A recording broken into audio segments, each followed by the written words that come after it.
ಶೀಗಿಹಳ್ಳಿಯಲ್ಲಿ ವಾಸ್ತವ್ಯ ಹೂಡಿದ್ದಾಗ ಸದ್ಗುರುಗಳು ಪ್ರತಿನಿತ್ಯ ಪ್ರವಚನ ಮಾಡುತ್ತಿದ್ದರು.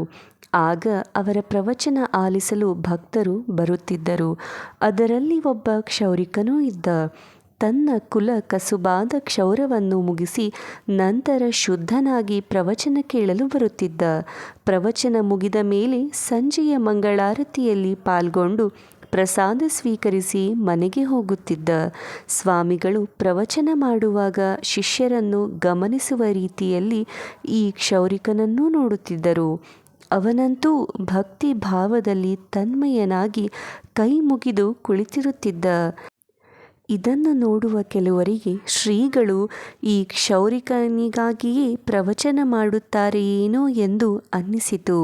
ಅದನ್ನು ಸೂರ್ಯನಾರಾಯಣ ಎಂಬ ವ್ಯಕ್ತಿ ಕೇಳಿಯೂ ಬಿಟ್ಟರು.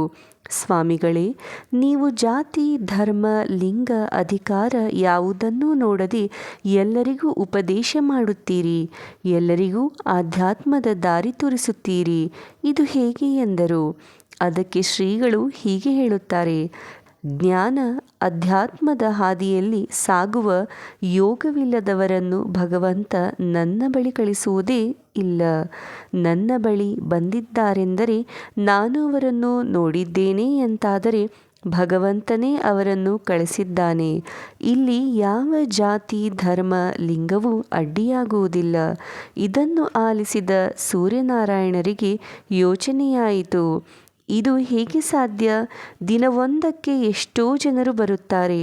ಎಲ್ಲರೂ ಹೀಗೆಯೇ ಇರಲು ಸಾಧ್ಯವೇ ಎಂದುಕೊಂಡರು. ಮತ್ತೆ ಅದನ್ನು ಪರೀಕ್ಷಿಸಬೇಕೆಂಬ ಬಯಕೆಯೂ ಮೂಡಿತು. ಒಮ್ಮೆ ಹೀಗೆಯೇ ಗುರುಗಳ ದರ್ಶನಕ್ಕೆ ಸಾಕಷ್ಟು ಜನರು ಬಂದಿದ್ದರು. ಆ ದಿನ ಏನೋ ಕಾರಣಕ್ಕೆ ಶ್ರೀಗಳು ಎದ್ದು ಹೊರಬರುವುದು ತಡವಾಯಿತು. ದರ್ಶನಕ್ಕೆ ಕಾದು ಕೂತವರು ಗುರುಸ್ಮರಣೆ ಮಾಡುತ್ತಾ ಇದ್ದರು. ಅದರಲ್ಲಿ ಒಬ್ಬ ವ್ಯಕ್ತಿ ಎದ್ದು ನಿಂತು ಗುರುಗಳ ಸಹಾಯಕನ ಬಳಿ ಬಂದು, ಏನೋ ನಿಮ್ಮ ಗುರುಗಳು ಬಹಳ ದೊಡ್ಡ ಮನುಷ್ಯ, ಮಹಾತ್ಮ, ತಪಸ್ವಿಗಳು ಎಂದೆಲ್ಲ ಹೇಳುತ್ತಿದ್ದೆ.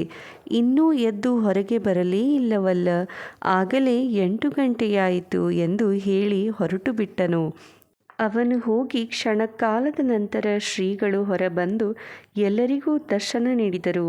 ಇದನ್ನು ನೋಡಿದ ಮೇಲೆ ಸೂರ್ಯನಾರಾಯಣರಿಗೆ ಗುರುಗಳು ಆ ದಿನ ಶೀಗಿಹಳ್ಳಿಯಲ್ಲಿ ಹೇಳಿದ ಮಾತಿನ ತಾತ್ಪರ್ಯ ಅರ್ಥವಾಯಿತು.